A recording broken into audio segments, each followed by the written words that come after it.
Hello, Sagittarius. Welcome to the Plaid Oracle. Your reading is interesting. We're going to see how well I can make it clear for you, which is kind of part of the reading too.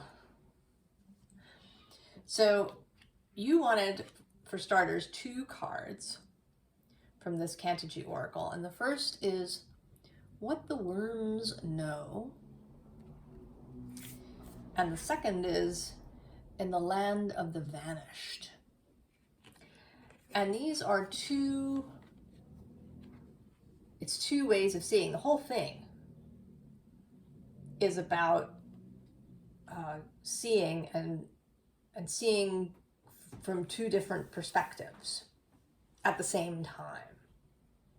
Now, the underlying to this deck, you don't know where you are, but you are free, and you see she's blindfolded.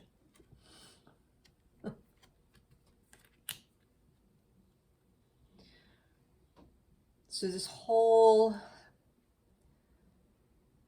seeing and perhaps going forward without seeing clearly in the usual way, right, with eyes or knowing. So in this Cantigee Oracle, each of the cards has a little story and then various other things, sort of the key points and practices that you can do, and writing prompts and things. Now, the basics of the worm story is that initially all the creatures looked like the worm. And then they wanted to be more diverse and to be able to go and do more things. And so the creator granted each creature its wish. And we had fish and birds and rhinoceroses and giraffes and all of these things. But the worm chose to stay as the worm because it was nice, right? It was comfortable. You were kind of everywhere, and food would just sort of come from above. So it was, right, it was a really practical, pragmatic, easeful perspective. And in this case, also the ground view, the earthy view, the view of physical reality, and the view of kind of everyday things. The earthworm seems that very way to me, the very sort of 6th house.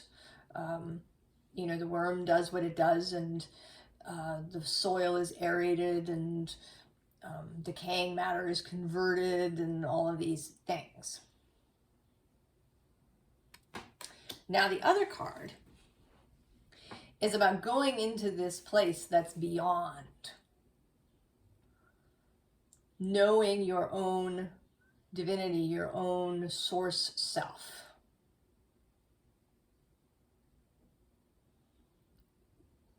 Becoming not exactly becoming separate, but having this kind of soul's eye view of things. And to be able to integrate these 2 ways of seeing. And it touches on something that I've talked about before, this idea of explanations versus reasons, or the crux of the matter. So, if you're walking down the street and you step into a hole and twist your ankle, the very fundamental thing here is that there was a hole in the ground and you stepped in it. That is the base physical thing that happened. And then you could take one step away from that and say that you stepped in the hole because you were distracted. Maybe you weren't, maybe you were on your phone, or you were deeply thinking about something. You essentially were not present with yourself as you were walking. And so you didn't see the hole and you stepped in it. So that's right, one step away. And then further out than that is the kind of vibrational thing. That there was something in you in a vibrational way, there was some energy of, right, of maybe a falling, of insecurity, of, you know, however it is that you feel when you end up with a twisted ankle. And that it was that, right, that energy that you were carrying around with you that created the set of circumstances that led to you being distracted as you were walking, and then you walking that particular way and stepping in that particular hole. So to be able to see through, right, these ways of seeing, and that kind of vibrational view is the most powerful.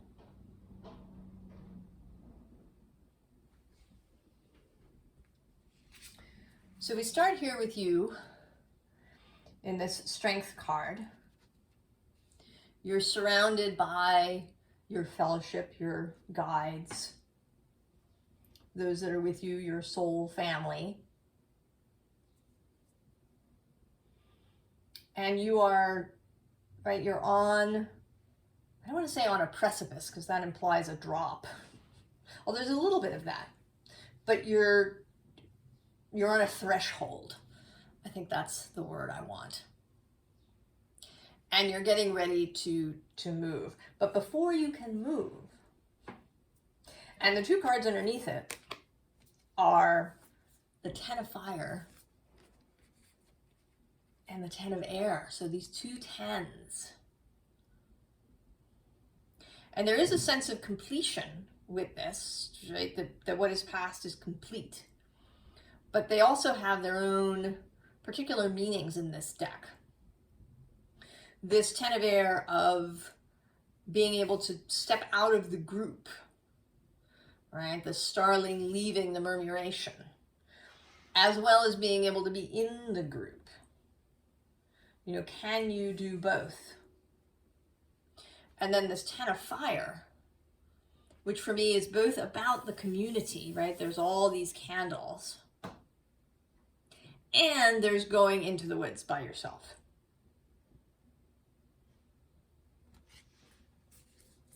So more of this duality. And then the bottom of the deck is Two of Water, which is this energy of marriage, of bringing these things together in, you know, in integration, of being able to move through the world in a practical, boots on the ground kind of way, but always maintaining this soul eye view. Now, the first thing out is this Wisdom Keeper. And he feels he's coming through kind of in several ways. One, kind of as a gatekeeper, right? He sits at this threshold. And you're going to, you know, have a conversation with him before you continue. So in that way, he is, you know, maybe your wider self or some particular guide that you have, that you speak to. But I also have the sense that he's a real person. And that maybe he kind of comes up again later. But I think that he is somebody who isn't what he appears to be. There's something about seeing this person differently, whoever they are, man, woman, maybe even a child, conceivably. because often little children, especially little children, like under 4, can have some serious wisdom.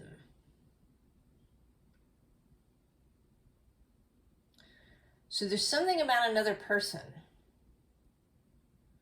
and encountering another person, and that maybe they aren't what you think they are.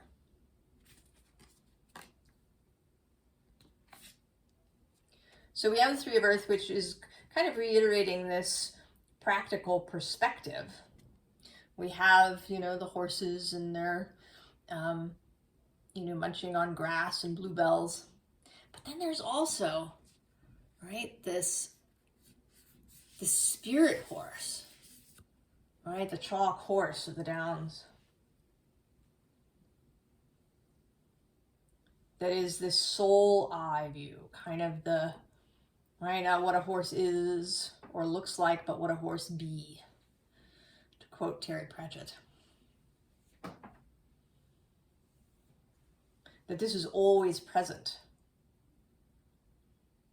That trying to see things solely from an earth-based perspective will kind of get you nowhere.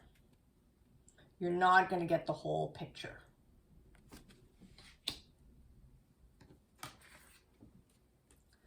And then this 4 of Fire, which too, you know, this feels very relational, right?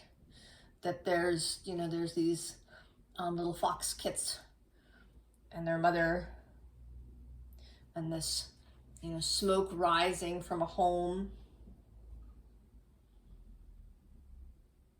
That there's another viewpoint here, right, of relational things, of how, not just how energy is happening with you, but how it moves between people, how we energetically affect one another and influence one another. And you can even talk about that kind of in a more mundane, scientific way. You can talk about nervous systems in our animal bodies, and how if I'm very agitated and dysregulated and upset, you can either stay in your calm space, or you can kind of become upset and join me. That this is possible, and that we have some of these choices once we come into awareness. But that ultimately, I mean, we can explain it, right? We can find an explanation, you know, having to do with the nervous system. But ultimately, it's that higher perspective of soul and energy and vibration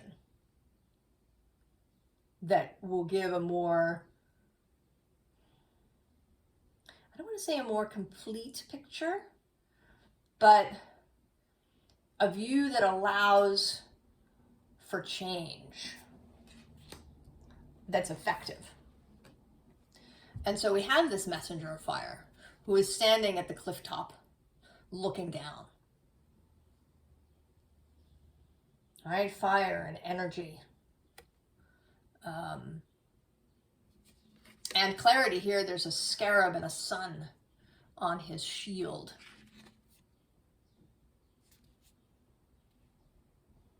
So the clarity of the sun, the clarity of this soul's eye perspective.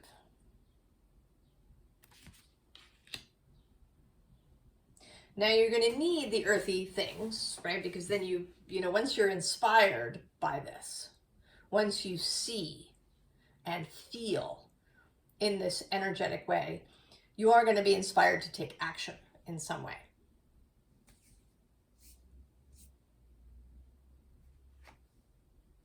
So now we have the moon. And what's interesting is that the moon is right on top of this 4 of Cups. And on the bottom of the deck is this devil card. And these are all kind of connected for me. And that the moon is some aspect of yourself that is unseen and I think unknown. An unconscious action, something that your soul is doing that you do not see. That is calling up, right, calling up something that you would in the past have rejected. And I think that that's where this person comes in, perhaps. And it, I don't know if exactly what it is, right? These 4 cups, this rejected thing. I don't know if it's a belief system that you have rejected.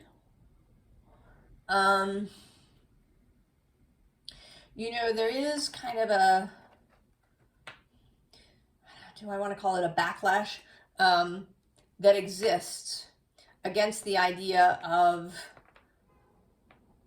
that things are, solely energetic, that you create your own reality, that no one else can, create in your reality, that if something happens, you have a responsibility for that. Not a blame. This is very important. You are not being blamed. There's no judgment or pejorative feeling to this. It's simply cause and effect. And that you are responsible for your vibrational output. And that can sound very hard and unfeeling and, victim blamey. So it may be that you rejected this notion. Right? That you're down with energy and energy healing and these things, but you feel more, right? You feel more at home. You feel more, right? Like it's kinder to be able to say, well, this person was a victim, right? Their parents abused them,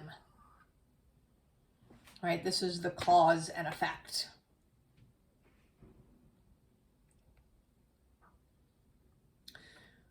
And so taking a higher vibrational view may have seemed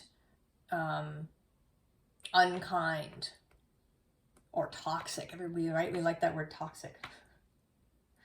And so you rejected it.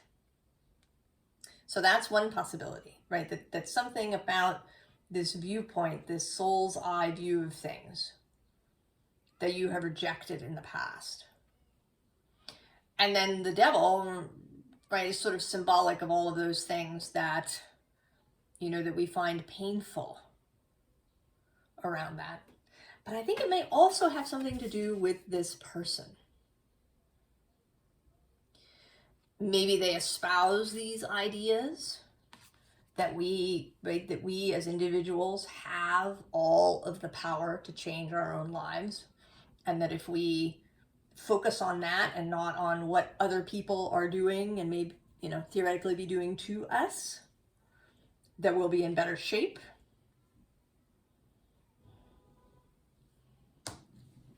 It could be that. Or there could be something else about them that you rejected. I mean, maybe they were just really happy.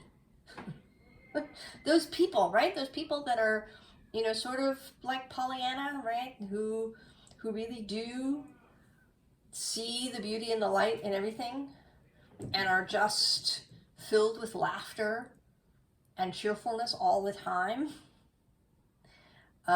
When you're not in that place, that can be really, right? You just want it to stop and go away.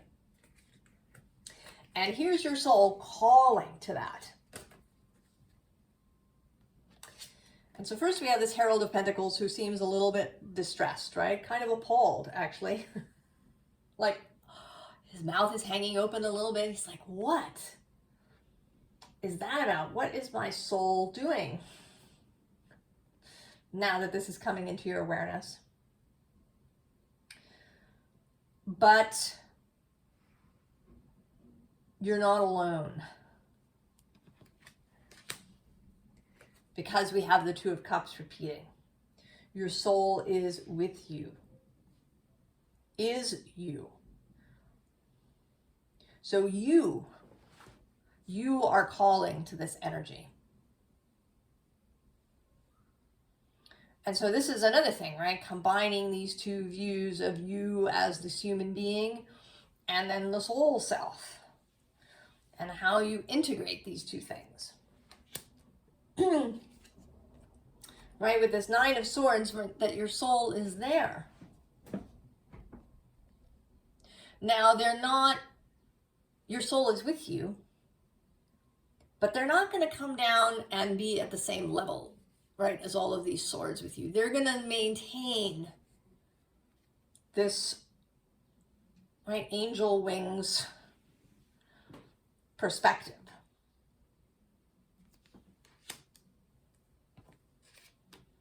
And they're calling you into this Six of Cups, not so much, right, this isn't really about childhood so much, but about a more innocent, more open-minded, more beginner's mind, more love-based perspective.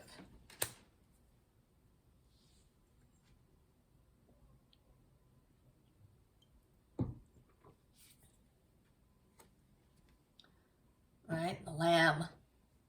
But below the lamb is the bat.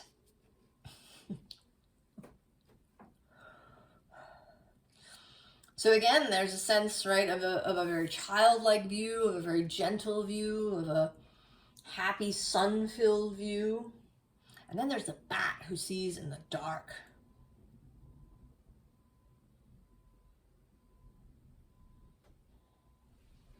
And actually below that is this cosmic egg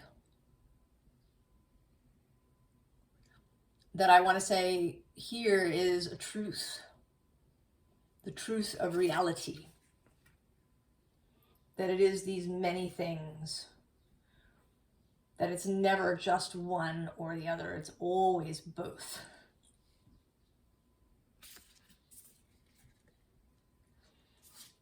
The bottom of that is the Father of Cups. The black swan. Not white, but black.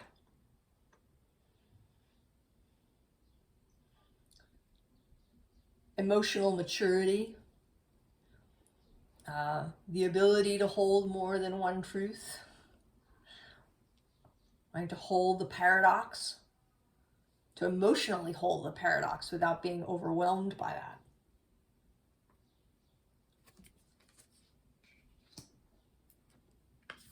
So we get our third, or 10, a repeat of the 10 of Swords, the 10 of Air, the corpse, which is the old way of thinking. Seeing things primarily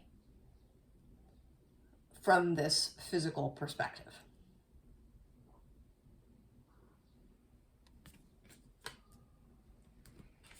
And that takes us to the owl, right? The ability to see in the dark as well as in the day.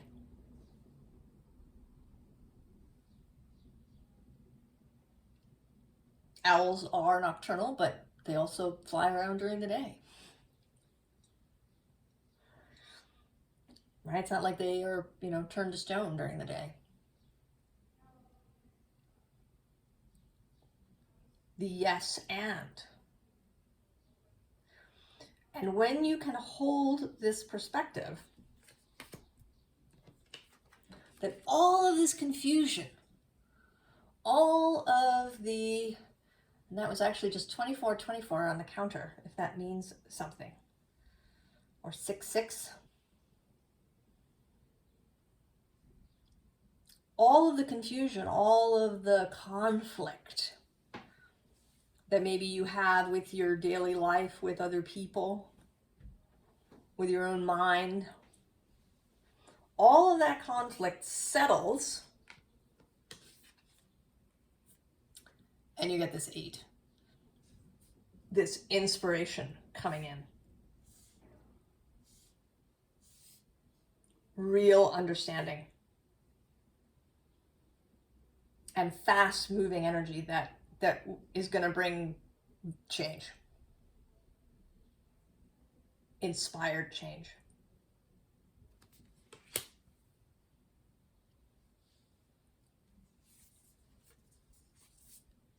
So in the moment, it might feel like night. And actually with this displacement card underneath, it may sort of feel that kind of this daytime, if we want to say that the daytime view, the sun view, is the earthly, earthworm, pragmatic view, what's happening in daily life seen from a physical kind of Newtonian perspective. And then the night is this soul perspective that sees, into the creational quantum realm. And one may feel chaotic and like you don't have a handle on it. And the other may still seem secret, occult, like you can't quite see it.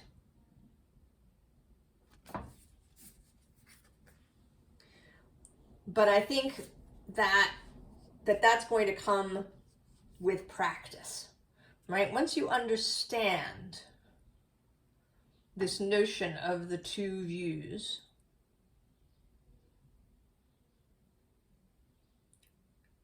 then with practice,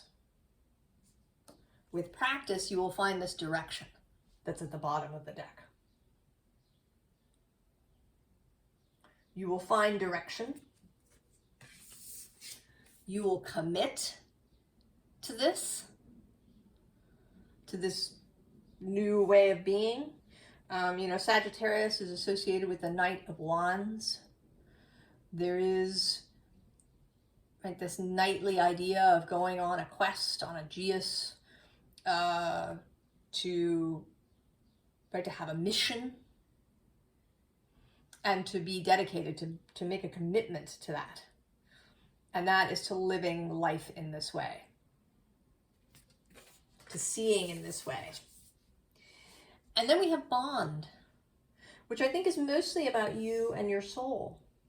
Because it may be that up until this point, you've had a lot of issues with your soul. Right? What was it thinking? Coming down here to Earth, wasn't there, like a better planet to go to? Or maybe, you could have shown up as an earthworm, or as a tree somewhere. What was your soul thinking, choosing to come down here, choosing the family that you had for you to be born into? So maybe that you've had conflict in that way with this soul view, that right, if you hold that solely earthbound perspective, then feeling hurt, feeling injured, feeling put upon, maybe feeling victimized, will dominate. And you'll get stuck in these loops of things. But when you can see otherwise, when you can see with the eyes of your soul, then you can form a real relationship and integration, a bond. And this may also lead to a bond with another person, perhaps with whoever this wisdom keeper character is, who's kind of here in an underground way.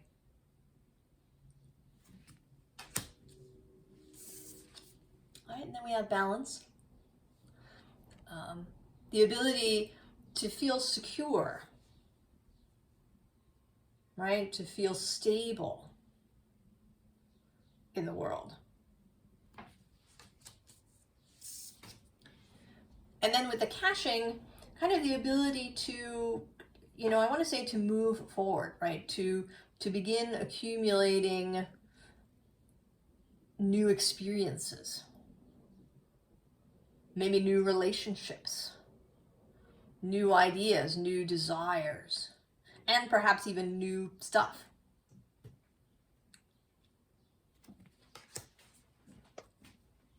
So advice, Sagittarius. First of all, the completion, right? Maybe this is the missing piece for you. This ability to see from both ground level and soul level. That this, right, that this truth, that the universe, that reality is a mixture. And that if you see it all, you know, primarily from this earth-based perspective, you will have confusion and an inability to make change. Because right below that is this mystery, dark matter, quantum mechanics kind of card. And then actually below that is creation with water and the sun with clarity. And there were only two cards that came out. First of all, the eyeball with seeing and passion. Because your heart sees more with the soul view. Not entirely. I think your heart is a real mixture, that the heart is a real integrated spot. But it sees with the eyes of the soul. Right? And it says the soul, passion. So learn to see with the eyes of the soul first. Right? You can kind of worry about the ground level, you know, Newtonian interaction secondarily. It's not that it's not important at all, but it is secondary. Making changes will happen much more easily, smoothly, less painfully when you start with the soul and energetic view. And then clarity with the mountain. Allow the clarity to come.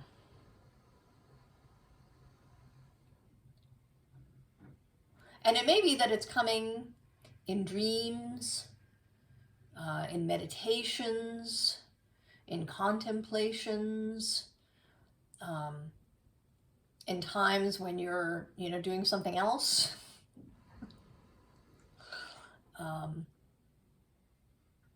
Right, when you have a more peaceful mind,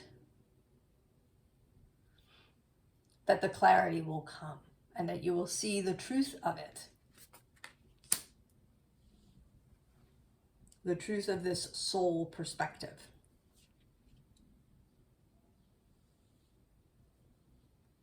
Oh, Sagittarius.